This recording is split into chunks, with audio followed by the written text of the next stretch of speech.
欢迎电视机前的观众朋友走进天津卫视的大型情感节目《爱情保卫战》，看看今天请到的几位情感导师是谁？他们是情感导师莎娜老师，欢迎；情感导师曲薇老师，欢迎；情感导师陆琪老师，欢迎；情感导师新唐米娜老师，欢迎。来了解一下这位嘉宾的基本情况，请看。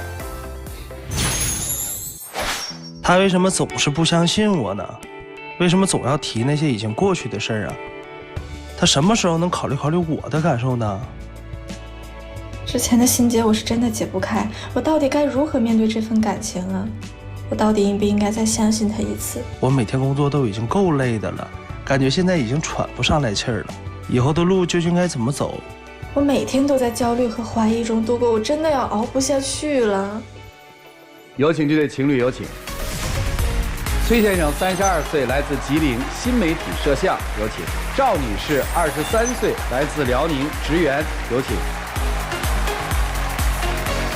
欢迎两位哈！刚才在你们后场的时候，我听到一个脆生生的女生说：“我真的想笑。”是您说的吧？是。为啥想笑呢？因为有些事儿，我觉得私底下解决不明白，在这儿解决，也挺让人笑话的。 哦，那今天是谁要来的呢？是我，因为我觉得我们现在有很多的这个状态特别影响，就是我们以后的生活，包括对我现在的工作各方面影响也特别大的。所以女生觉得这个行为可能挺可笑的。为什么她一定要来？你知道吗？她就觉得我对她控制欲太强了嘛，影响到我们。 正常谈恋爱了，影响到他工作了，影响到他生活了啊！就是因为我本身工作是做新媒体，日常的工作就是拍摄，就是拍美女变装啊、跳舞啊，工作其实压力挺大的。然后这有什么工作压力啊？我们天天看漂亮的女生。是啊，我们也有 KPI 呀，我们也有数据考核呀。对于我们来说，那个流量啊、数据要求实际上是特别高的。所以很多朋友不理解。对，大家都觉得我们可能是男孩羡慕的工作，但其实不是，我们压力是非常大的。因为后台整个的数据呀，包括老板的要求啊，是特别高。明白了。就是我日常工作的时候，手机需要静音，因为不能采到声音嘛。然后我在干活的时候，我手机在疯狂的震动。那你为什么干活之前不跟我说呀？然后我需要关机器，我不好意思，我接电话，我打开手机，我发现他给我倒计时了，回我话，赶紧的，干嘛呢？19、87、5、4、3、2、1、0，我还得往上翻翻说什么了，然后我再给他回话的时候，已经给我拉黑了，然后我就当着现场就很多人面，整组人都在等我，我就在打电话。我说那什么，我说哎呀，我拍摄呢，着急忙呢，对不起，道歉，才能够可能给我就是拉回来，才能这样的。那我既然电话没给你拉黑，那就说明就给你口了呀。但你知道这种行为对于我来说特别影响工作的那个状态、那个心情、那个情绪，我感觉一下就没有了。我特关注为什么要这样？因为我找不着他人，我就闹心。而且我觉得你拍摄之前，你连。告诉我，哎呀，媳妇儿，我要去拍摄了，这个时间没有吗？这个跟告不告诉有什么关系吗？但现在对于我来说，他经常说的话叫爱情是要有分享欲的，就是我不只说上班要告诉他，我出门了，我买了一瓶水，我上车了，我到公司了，我打卡了，今天没有迟到，我早餐吃了，我现在在公司，我现在不忙，我说马上来人了，我说我现在马上忙，我这些是都需要说的。但是你知道工作的时候总是要有特殊情况的，比如说上面，那你特殊情况也太多了，那为啥咱俩刚在一起的时候就这些刚在一起的时候工作就没那么忙，就这么巧合？你们俩在一起多久了？8、9个月了。然后突然来一个活，我有的时候是来得及告诉他，我说我干活了，但有的是很多人在等我，我可能没有这个时间，我不能就他，因为他比我小，他不明白这个职场上面，他们很多人看我都在催我，而且不是一句话能解决的。如果说我干活了，他回答一个好的，我觉得也 OK， 他会马上夺命几连问。拍谁？什么样？长什么样？给我看一下。然后那个今天在哪儿拍？然后那个说什么？拍什么样？他会不断的问，给他回答这个问题的时间，我活都干完了。而且他还会因为什么事生气呢？就是我拍的那个女孩今天漂亮了，他会生气。然后今天这个穿的衣服比较好看了，他会生气。然后可能今天拍摄的这个，就比如说场景、氛围、灯光什么的，他也都会生气，就导致现在公司给我派活。好看的我不敢接，因为我一接他就生气了。我什么叫生气呀？我也没有说大发雷霆跟你吵架吧？不，那我怎么那我看着你拍比我好看的小姑娘，我不乐意不行啊？再说了，他老拍离人家小姑娘贼近，什么角度他自己喜欢他就拍什么角度，本儿也都是他自己写的，他自己爱写什么写什么。那个不是我喜欢，那个是用户喜欢，我们最后是要看数据的。但是领导是不规定我们拍什么，但最后他会用 KPI 数据考核我们的，导致我现在的问题就是我干不了活了，就是我现在只要能接什么呢？丑的，流量不好的，丑的就流量不好啊，那是你能力的问题。而且现在就会导致。就酸我嘛，阴阳我嘛。比如说我拍完之后，他会问我，拿着，哎呀，这个是你喜欢的类型啊。我这句话有什么错吗？这叫生气呀。我尝试过无数次的回答角度，但每一次都能触到他的雷点，然后导致吵架。知道了。恋爱其中有一部分就是这个，叫作和矫情，也正常。但是天天都沉浸在这个里面，这日子确实也没法过。我特别想听姑娘为什么要这样去监管他。为什么这么不放心他？咱俩最开始也是这么认识的。那我之前前3个月我不是这样吧？你自己知道因为什么吧？你就直接说。因为他背着我跟前女友联系啊，前女友都把证据甩我脸上了啊，人俩抱着哭，抱着哭。这个问题不是这样的，那个是我能拿出证据来的，就是我们那个时间的话，人家比你证据充足不？是这样的，刚好有一次就是他跟我分手了，已经把我联系方式全拉黑了，短信不回，电话不接了。然后已经2、3天了吧，然后那个时候就刚好我的那个之前的那个女朋友，就过来找我取一点东西，就这么巧，对，就挺巧。那个时候都你已经给我拉黑了，然后晚上我们一起吃饭的时候，我就小喝了2杯，然后聊到最近生活状态怎么样的时候，我可能觉得工作或者是这个生活也不太好，我就哭了，然后没有抱着哭，就是他。一个手这么拍了拍我后边，那不是就这么环抱着拍的吗？他那个手录像呢，他怎么可能环抱？他不那个手还录像呢吗？那是搁后头录的。不是，你们现在这恋爱谈的挺有意思的，就说我不管是什么关系啊，就一个人在哭，另一个人还要拿着手机给录着，这是为什么呀？我不知道，不是很奇怪啊？对，很奇怪啊，对吧？这很奇怪啊，很奇怪啊。就是我当时是完全不知道他在录我的哦，就是安慰我这么拍了一拍。行，安慰为什么需要前女友安慰啊？前女友拍的，对。这个东西怎么到你手里的？人家给我发过来，就是咱俩谈。发给你干嘛？谈到3个月的某一天，咱俩在一起的时候，他在短视频平台上找到我。其实他一直都知道我的联系方式，然后就是说那个我跟他有点事儿，想跟我聊聊，加我吧，然后就加上了。加上了之后就开始给我夸夸发证据，等于有人打上门来了呗，说你看，对，他还在我这儿怀里哭，对，相拥而哭，对，还有什么证据呢？他睡人家沙发上了。有一次就约我过去吃饭，对，我去他家吃饭了，然后就躺在沙发上，就是稍微眯了一下，然后就被拍下来了。我都不知道这个照片是什么时候拍的。第2个证据是吧？也发给你了。这都是证据。你看他前女友给我的那个照片上头都带日期和时间的，对，那个可能打码了。那日期和时间那都是能改的，那个在后台。你看你总有理由。不是理由，那个东西我感觉这就是处心积虑的在搞这些东西。从咱俩刚在一起的时候，他就变着方法，变着方式就已经加了你的联系方式了。你不给他这些机会。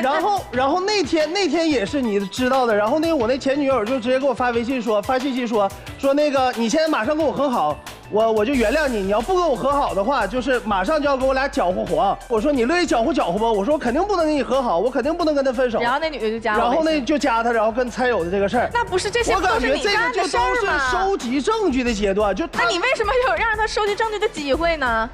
谁正让好朋友去人家里喝酒，就我去别人家里喝酒，你让不？你要让的话，这事儿就过去了。咱们把它过了吧。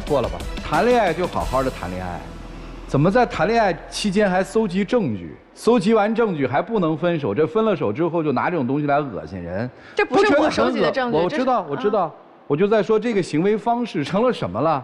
就是曾经相爱的2个人，因为不再相爱了，我就可以诋毁你。那下面我的问题，我不纠结于这个，我想问你为什么跟前女友分手？就觉得不合适分手。你跟前女友分手多久之后跟她谈的恋爱吗？大概1个多月。1个月，也就是说你在跟前女友谈的时候，有可能这姑娘就是你当时恋爱的备胎嘛？对，是还是不是？时间是我们确实认识了，当时有。OK， 对，好。然后下一个事实是，你跟你前女友在你们谈恋爱，至少我们听到的谈了3个月左右的时候，手还没有分干净，是还是不是？是。这个没有分干净，是他一直在心里有你在纠缠着你，还是其实你在内心也有那个女孩？是他跟我提的分手，我同意了。那你正面回答我的问题，你到底跟你前女友这个手分干净没有？对于我理解，我们算是分干净了。你觉得你前女友跟你分干净了？对。那今天来干嘛？我特别了解我自己，和好是有2方面因素，一点是我觉得我舍不得，2点是我觉得如果是万一再和好，再处了一段时间之后，我要是不喜欢他了，我还能报复他。然后呢，就和好了，和好了我也跟他。你说你们这恋爱谈的？到现在为止我不没报复吗？那不还是喜欢吗？然后。我跟他说了，我说我肯定过不去这坎儿。他说没事儿，我慢慢哄你，就是随着时间的推移，咱肯定会越来越好。但现在情况就是没越来越好。所以对于我来说，其实不只是说我个人的感受，因为我知道之前那些事儿确实对他产生了伤害，所以我觉得这个无论是哄也好，还是什么也好，我觉得这个都是应该的。但是我觉得他的心里，他自己每天因为这件事在苦恼，在内耗，然后就很严重，很焦虑。所以说我更想，不是说我承受不了他监管我或者怎么样的，就是我想让他的那个状态更好一点。我现在就是为了就是能够，你要干嘛呀？你干嘛给他扣这帽子啊？你把你自己看成什么了？他跟你谈个恋爱，他能谈焦虑啦？这不过就是一个小女生的任性嘛，他有什么不对的、不好的呀？他好不好的也不归你管呀，怎么谈个恋爱还谈成这样了呢？你今天来到底干嘛呀？凭什么说人一个年轻小姑娘什么焦虑了、状态不好了？离开你不是状态一切都好吗？咱别拿这些说，今天来到底干嘛？就想把那个心结给他解开。啥心结？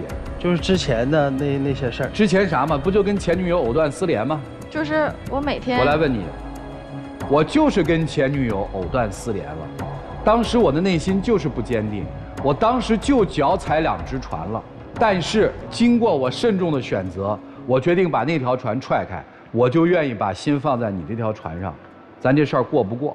我对这件事的看法是，我希望我能记住他，但是我希望他可以吗？你没问题吗？我现在的问题就在他这儿吗？我要换工作都要，我就整不了了，不行了。哦，换工作，换什么工作呀？就是别跟女孩打交道的。哎呦，这个世界上哪份工作是不跟女生打交道？不行，我就拍动物去，就谈个恋爱，人格都不要了。所以这是你们俩的问题嘛？按照你们的说法，彼此很爱，对吧？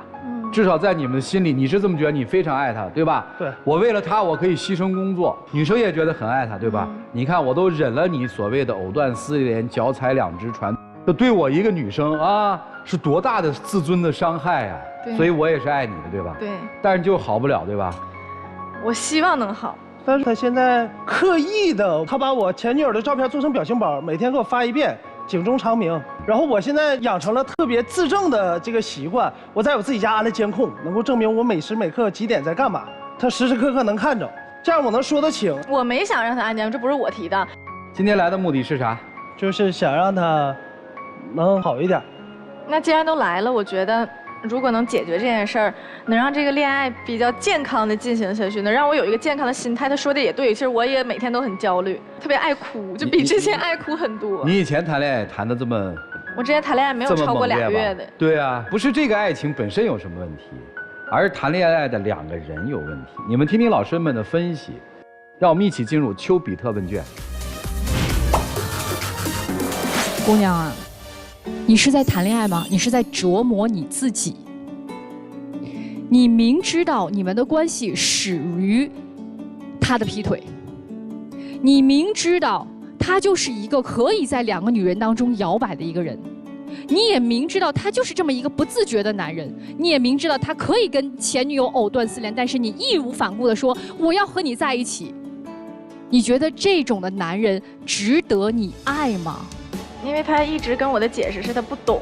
一个比你大这么多岁的一个男人告诉你我不太懂，他前面32年白活了，他前面那么多前女友白交了。你现在每天在提醒他的，你以为是让他记住不要再犯这个错误吗？不是，他只会在想，你看，又被我拿捏住了。他只会在想，我的这些行为，让你觉得你离不开我。你如果一直抱着你站在道德的制高点，可以去指责他，让他永远活在愧疚和内疚当中，一直以这份愧疚来对你更好的话，我告诉你，那你永远得不到。所以就造成了今天这个局面。如果你不离开这个人，我告诉你，你好不了。你还有大好的青春，你每天在干嘛？你每天在琢磨一个又一个的女人，琢磨完前女友，琢磨未来的接班人。你说你还有其他的事儿干吗？你浪费大好的青春干嘛呢？有这个时间呀，不如琢磨琢磨自己，想想怎么能让自己变得更好，想想自己未来人生到底应该怎么走，我需要一段什么样健康的关系，和一个真正能够一心一意对我好的男人。就说这么多，谢谢。你跟前女友是，至今为止我不能判断说到底跟她有没有完结，也许是还是一个进行时。只不过你同时在应付两个女生，之所以这么对你，源自于她的不自信。你所有的时间精力，你好像就要占据她，消耗她所有的能量，她没有这个精力去再接触别的女生，跟前女友发生联系，对吗？但实则你付出的精力比她至少多1倍。因为你的假想，然后呢，你所有时间你就没了。她甚至是你的工作，是你的事业。我认为她可能对前女友还在眷恋着。否则他怎么可能一边应付着你，一边还一定要跟前女友在一起呢？尤其是什么样的朋友才要去别人家去喝酒，还要睡在别人家，被别人取证了这么多的一个事情，他自己居然不自知，他是一个多放松的一种状态，一点警惕性都没有。你觉得那是一种什么关系？赶紧走吧，因为这段你认为的爱情是畸形的。你现在的人格根本就不独立，你没有一个正确的三观，你才不知道什么样的人值得我们去付出。你没有自己的追求，这是最核心的问题。如果你知道自己要什么，比如说你不喜欢吃辣的，即使你到饭店里点上辣的菜，你也不会去动一筷子的。可偏偏你不知道自己要什么，偏偏你还好奇，偏偏你过大的预估了自己的能力。好，我吃一口试试，哎，不行，好辣，但是我已经点了，我已经把它吃完，痛苦的是你吧。赶紧走吧，赶紧做一点让自己有价值的事情。你只有变得有价值，别人才会在乎你哦，否则别人就只是把你当成一个毫无自知感、毫无能力的一个附属而已，随时可以抛掉你。男生，你觉得你能掌控一切，其实呢，你也是在被消耗当中的。你也烦吧，你也不开心吧，但是可是你想要的是什么，你知道吗？自以为很聪明，掌控了一切，最终呢，倒霉的是你自己。赶紧分开吧，就这样。前2天我回家，然后发现我用电脑的时候，发现墙上那个电啊没电了，一路线跳闸了。然后我又急着要用，然后我把那个电源和那个插线板拔下来，就插到另一路线上面去，啪又爆了。爆完之后，我把3个插线板外加我的电脑电源全扔了。我家里人说不理解，说你1000多块钱的你就这么扔了。我说君子不立危墙之下，他曾经发生过危险，且未来大概率会发生危险，那我不可能再给他任何的机会。为什么？因为我是君子，他是危墙嘛。姑娘，让你保持独立性、独立的人格是为什么？是希望你明白一个道理：你作为一个独立的个体，你不需要把自己放在危险之下，你是有自由度的，你是被自己的贪婪给捕获了。一个正常男人，谁会天天给女朋友报备？谁天天对着那个监控去报备？谁10秒钟必须要把手机拿出来？没有一个好人，一个正常人，一个心里无愧的人会做这样的事儿。你要跟我提3次要求，我一定跟你分手。所以你跟正常人谈过恋爱吗？你得问一下自己这个问题。一个正常人是不可能给你那么多东西的，那么多就长不了，就这样。男生，我跟你说，你知道最讨厌在什么地方吗？我不知道是因为你真的单纯哈，还是说跟你谈过恋爱的女人都被你折磨成了那种不堪的样子。你的前女友特别的不堪，你的现女友离不堪就差1步之遥。那我把2个女人放在一起，我觉得就是你这个小子不地道。老师，其实我一直有话想说。你说。其实我来站到这个舞台，就是面向，就是大家全国观众都能看见。其实我在临来的时候，各位老师，你们猜我能不能猜得到大家今天对我说什么，或者大家今天怎么口诛笔伐，或者怎么批评我？我真的是完全提前有预知的。但为什么我今天我要站这个舞台，把我内心最不愿意提及我这个页面，我要撕开给大家看呢？其实很多生活的细节，还有很多东西，真的。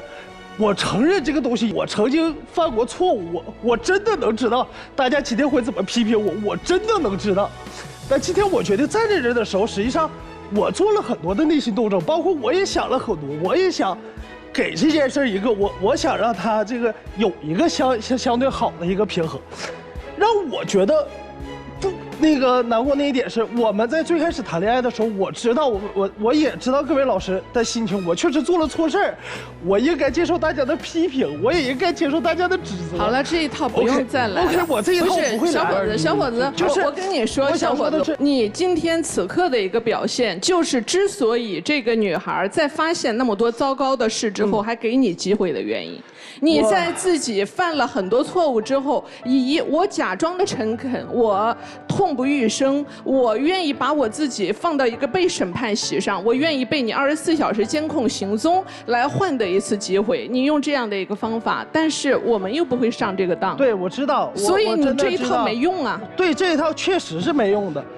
但其实对于我来说，每个人对爱情、对于感情，或者对于对方爱不爱你，每个人其实心里边是有考量的。我承认我不是很好的人，但其实我们在最开始的时候，我尝试着跟他沟通，跟他分享我所有的情绪，我尝试着我们在有聊天的时候，但是我得到的态度和我得到的回馈实际上不是这样的。就是我在说一件事的时候，我说我在提一些情绪上的要求，比如说我们怎么样或者怎么样会更好的时候，他就最开始在一起的时候，他会直接告诉我，我就是这样的人，受不了你随时分手，能处就处，不能处你就滚。我在跟他分享，我说我现在不舒服，他说你能活就活。这种话是我在没有发生和前女友这件事儿的这个之前就已经存在的事情。所以在那个时候，我确实严重的怀疑我是否在他心里有位置，他是否喜欢我们这段关系是否能走得长久。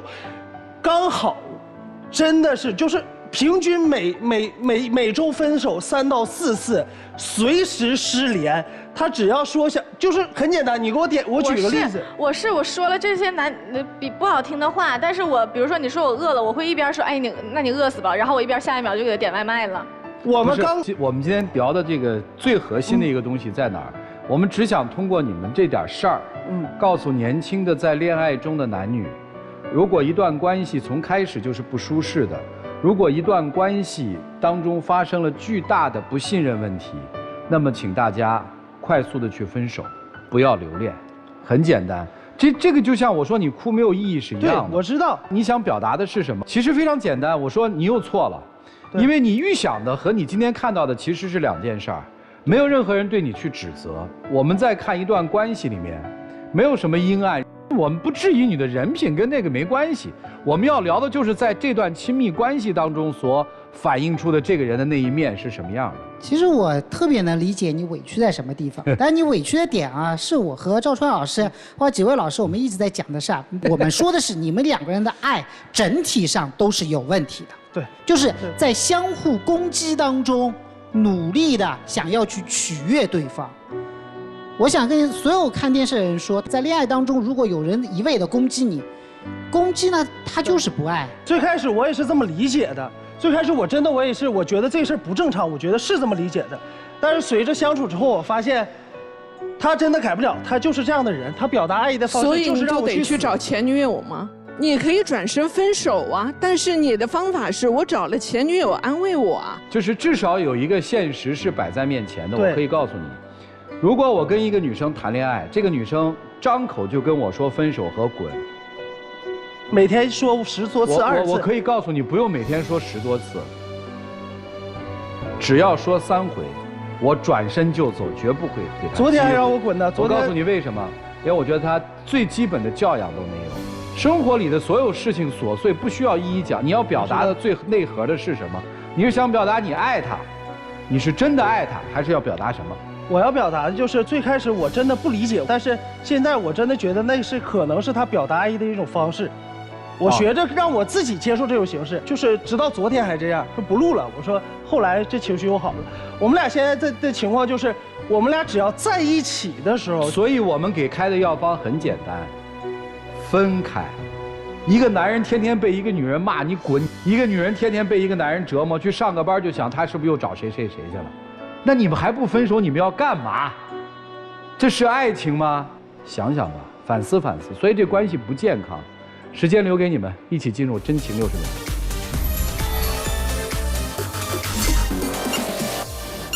其实我来这儿，我真的想说我之前确实做那些事儿，我觉得我真心是错了。但其实我想说的是，有太多的事儿真的是杜撰和不存在的。我知道这些事儿，可能现在在你心里边是钉下一个钉子，或者系上了一个结，但我真的愿意通过日后的努力，我把这些结解开，然后把这个钉子起开，然后咱们俩真的能好好在一块儿。其实大家都知道，我有很多话咱们在台上是没有全说出来的，所以我真的希望能够和你一起走下去。其实我觉得咱俩在一起这么长时间，就发生了这么一件让我不开心的事儿，说大不大，但也挺大，但数量就这么一个。我也很希望我们能更健康的谈这个恋爱吧，如果能做到的话。但是我不知道我自己能不能做到，让我考虑考虑，行吗？谢谢两位，请回，谢谢你们。电视机前的观众朋友，欢迎登录优酷视频观看节目的完整内容。来，他俩一定都会出来的。跟我想的一样。其实谈恋爱很简单嘛，开心快乐就继续谈，不开心不快乐就赶紧的分手。说不定那姑娘不会出来，她今天要个面子。女孩就不要出来了，趁还年轻，有机会转身。来吧，看他们自己的选择吧，请开门。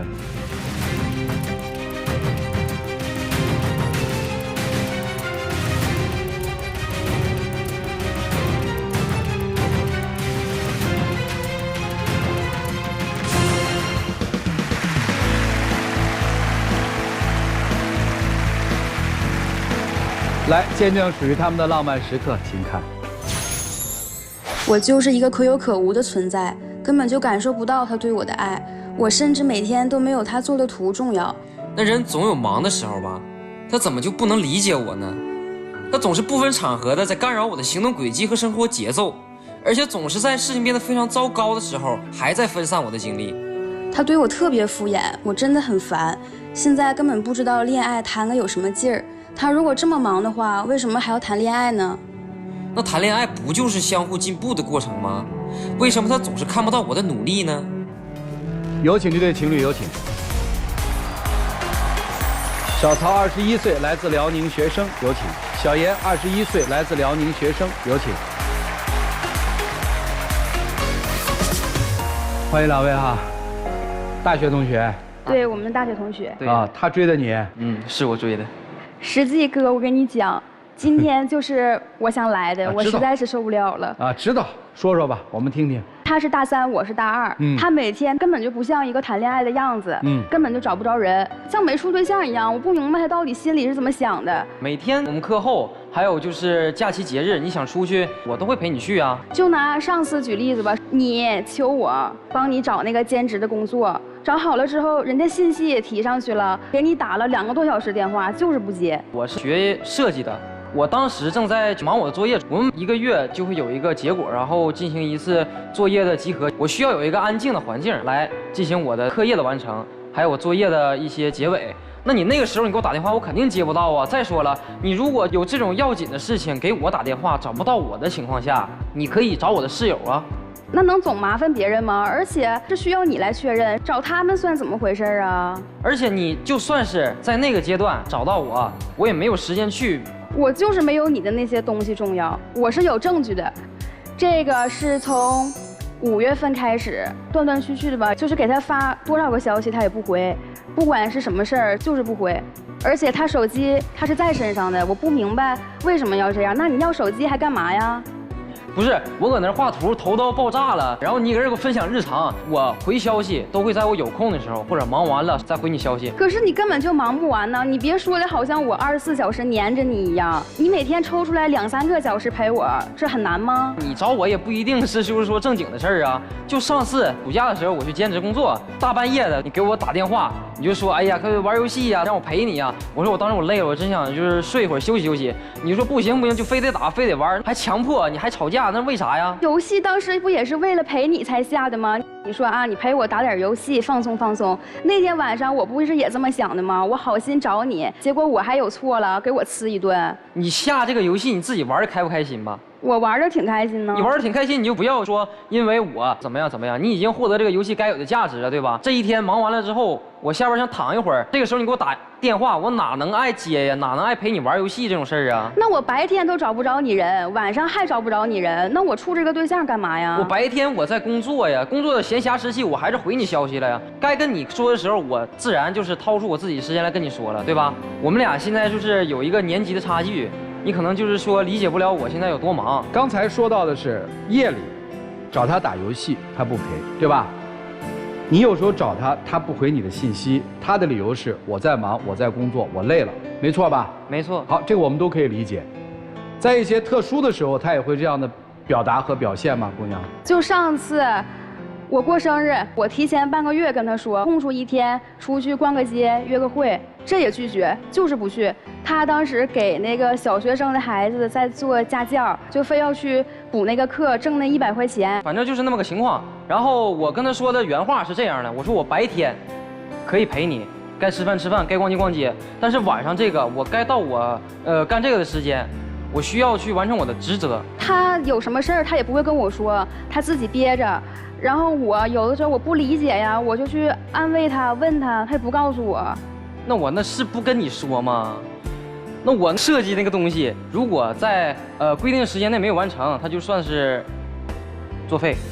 但是在你规定快靠近规定时间之前，它还是被翻了，那你只能从头再来，就是使劲压榨我自己的时间来完成这个东西。可能因为就是我的自己的能力也有一定的关系，还有我时间安排也有一定的关系。但是事儿它就摆在那儿，我就得在规定时间完成。在这种时间你叫我出来让我陪你，那就是说占用这个我最后的机会了，你知道不？那你自己在那儿你能画出来图还是咋的？我就是能。面对困难最好的方法就是解决困难。那你以后跟你图过吧。那最后说那话是什么话？你听见了吗？你跟图过吧？嗯，这不是女生的情绪吗？你有没有经历谈？你告诉我。我有没有经历谈？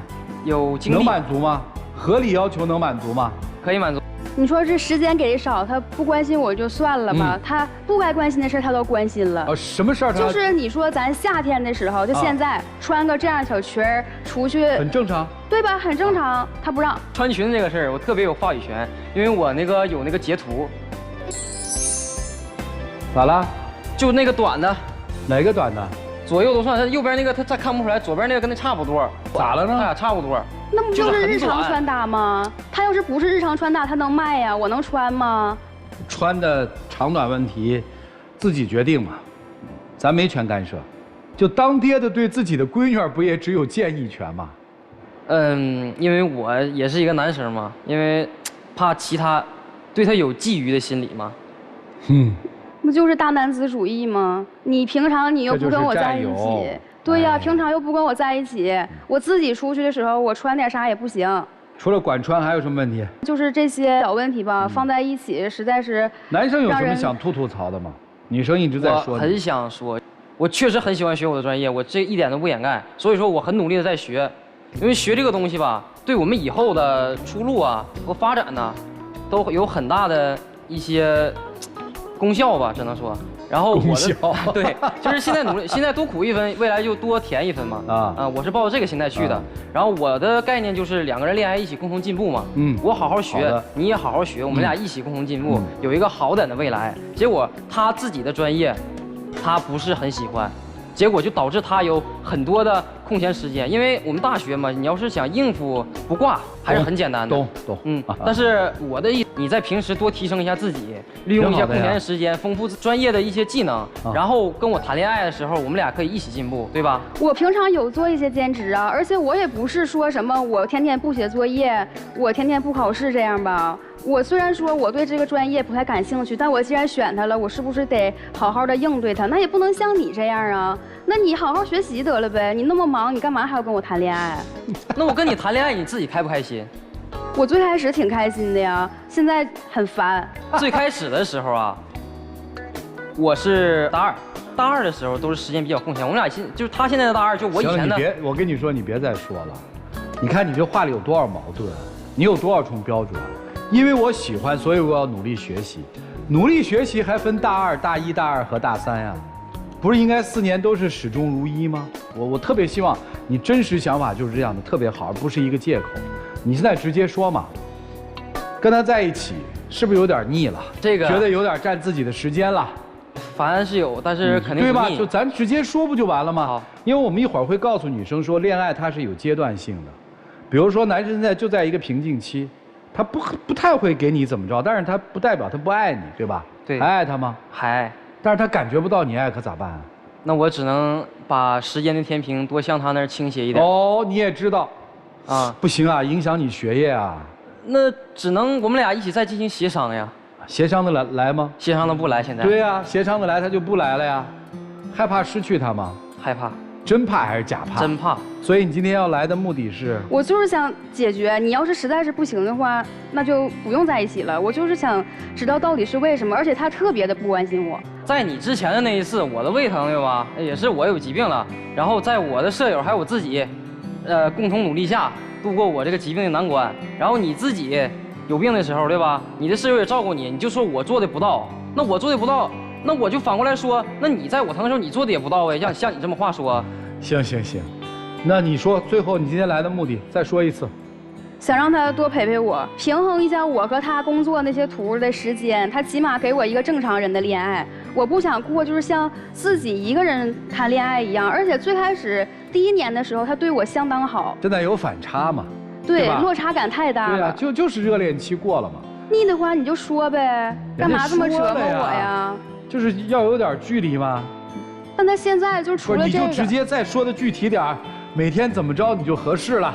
正常男女朋友之间，一起出去吃个饭，或者是打几个视频，然后你生病难受的时候关心你一下，你忙的时候休息的时候跟你出去散散步啥的。要求不高。对呀，很简单的要求。就这个都达不到，对吧？达不到。行吧，老师们，你们看看应该怎么办吧？让我们一起进入丘比特问卷。很奇怪，你还要说要像情侣一样，你要陪我散个步，陪我吃个饭。那如果这些他都不是发自内心的，你需要要求他去做的时候，那这个恋爱，你觉得还有意义吗？所以，当你卑微的祈求别人施舍给你一些东西的时候，这个东西就会变得很廉价，尤其在感情当中。首先，你自己不是廉价的吧？对。那你为什么要让自己变成廉价的呢？因为他最开始对我很好，而且他没有一些很大的实质性的错误，就是这一点一直这样。这一点不就是致命的吗？他不想把时间分给你，就证明你在他的生活和人生当中是不重要的呀。最起码是没有他的那些学业重要。当然没关系，那有的人可能就是在恋爱当中，我一段时间是把恋爱放成我的主要精力，那一段时间可能这恋爱就不是我的主要精力了。那你能接受你就在一起，你不接受你就走啊。因为他不是天天这么忙，但他忙的时候是找不到人的，而且在一起2年了，有一定的感情，就是感觉时间很长了，有点舍不得。是因为舍不得，因为不甘心，因为觉得他曾经对我好过，你难道要一直活在曾经他对你好的这些回忆当中吗？所以你就要想明白你到底要什么。恋爱本来就是一个奢侈品，它需要你花时间，需要你花精力。当他如果无暇顾及的时候，那你就要想好，那这个时候在他忙的时候你在干嘛？你不也应该让自己忙起来吗？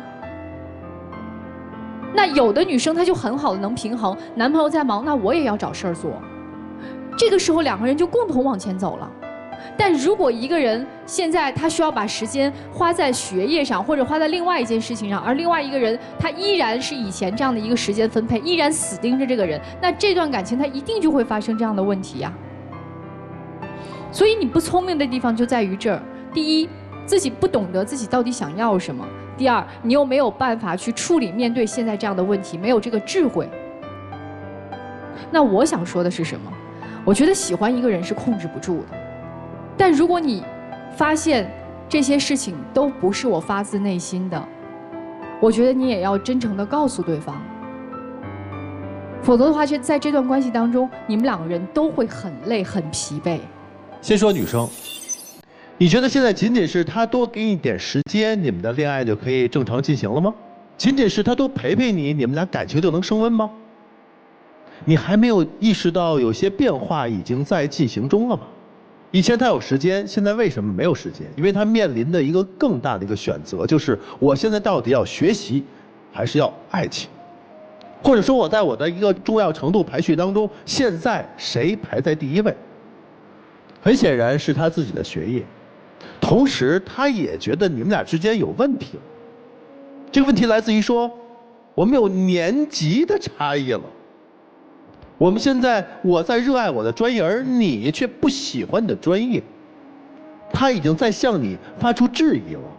你们俩现在已经不太合适了，即使在一起，也没有那么多的共同话题。所以这一点你要警醒到，真是把时间给你了，你们的感情就可以好了吗？未必，因为他在进步，你呢在原地踏步。他有一个很明确的未来的发展方向了，而你呢还在茫然之中呢。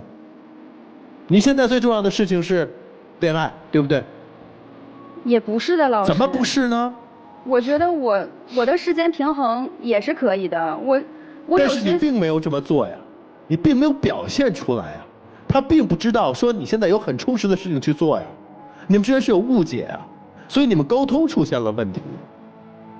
所以现在他认为你是闲得慌，他是忙得很，你没有让他感觉到你有什么事业心，你有什么发展方向的一个明确性，有距离了，这才是你们应该解决的问题。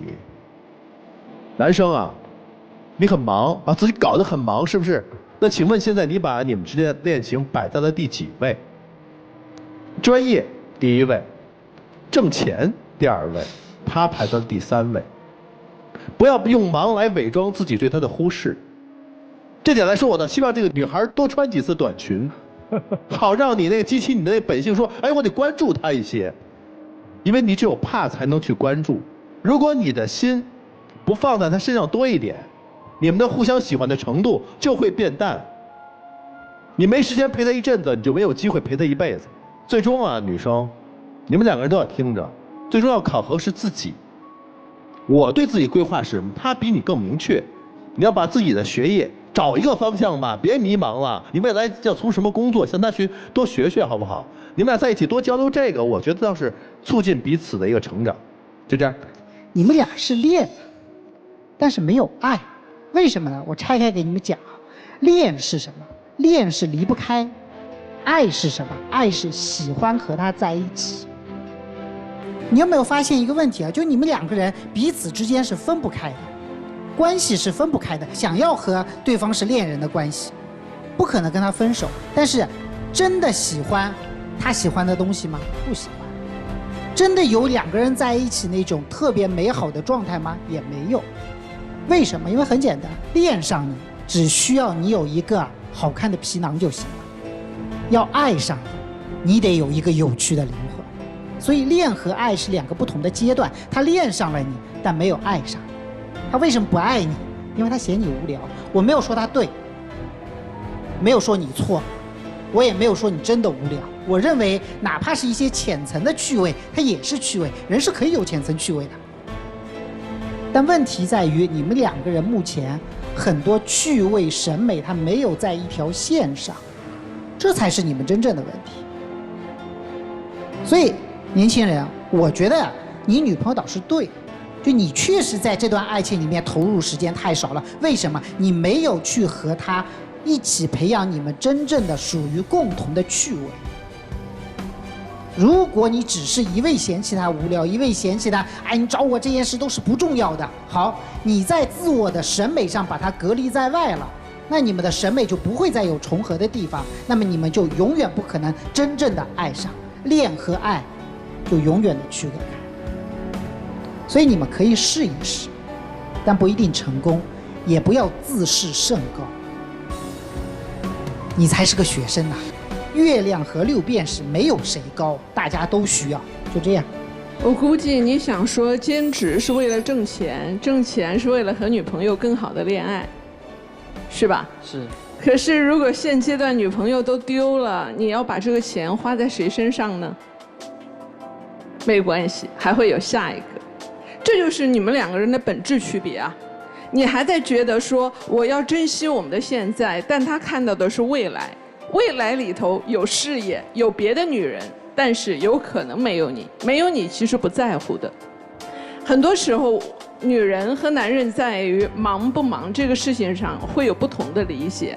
男人总是会说我是为了我们有更好的未来，女人总是会说可是眼下你去把我晾在一边了呀。就是这样啊，女人在当下因为哎我饿了，你不给我饭吃，我只好转身走了。我要么通过自己的努力挣口饭吃，要么呢我去别的地方吃饭了，对吧？而男人自己带着自己攒下来的粮食独自上路，然后未来你会遇到一个恰到好处的女士。老师，我想说一句。你说。我兼职的所有工资都放在他那儿了。那又怎么样呢？不是你们俩一起在用啊，因为你不陪他玩啊。您还没明白我的意思哈，你的确把挣来的钱都给了他了，但是你们没有共同的旅行，你们没有共同在一起计划的好好吃饭、好好恋爱。将来分手的时候，女朋友要不要说我把你放在我这里的钱还给你？当然你也可以说还了我也不要嘛，对吧？不就这吗？但是你累积的是什么呢？是你的工作经验，是你的成绩，是你兼职出去的学生，你的资源，这一切未来还是你继续挣钱的一个手段嘛，对吧？所以对于你来说，眼下没有任何损害，还有了一个人替你保管金钱，对吧？但是对他来讲又不一样了。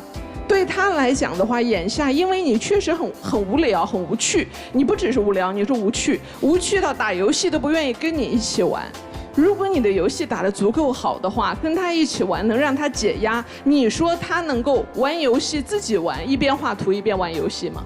因为你玩游戏的时候也忙着在那里谈情说爱啊，一会儿你不带我了，一会儿你怎么样了，让他觉得玩游戏这事儿也好烦。你的男朋友什么时候会看见你哈？就是当别人注意到你的时候，你的男朋友能看到你了。别人发现你裙子短，他也意识到了，哎，我女朋友好看且裙子短。当他担心到他的父母有可能看到你会不满意的时候，他又看到你了，哎，裙子短，我爸我妈会不会喜欢？但是一旦没有第三双眼睛看你，你在他的眼里都比那墙上的文字写还令人觉得要忽视掉，因为你真的没啥意思，姑娘。你跟他聊天能聊什么呢？书本不看，世界不关心，闲了以后没事就是购购物、穿穿短裙，其他你还有什么呢？你跟一个男人在一起的时候，能和这个男人聊什么呢？所以很多时候，当女孩子说她为什么忙，觉得事业有趣、游戏有趣、狐朋狗友有趣，就是跟我在一起不行，因为你真的无趣啊。大学里头真的要把自己搞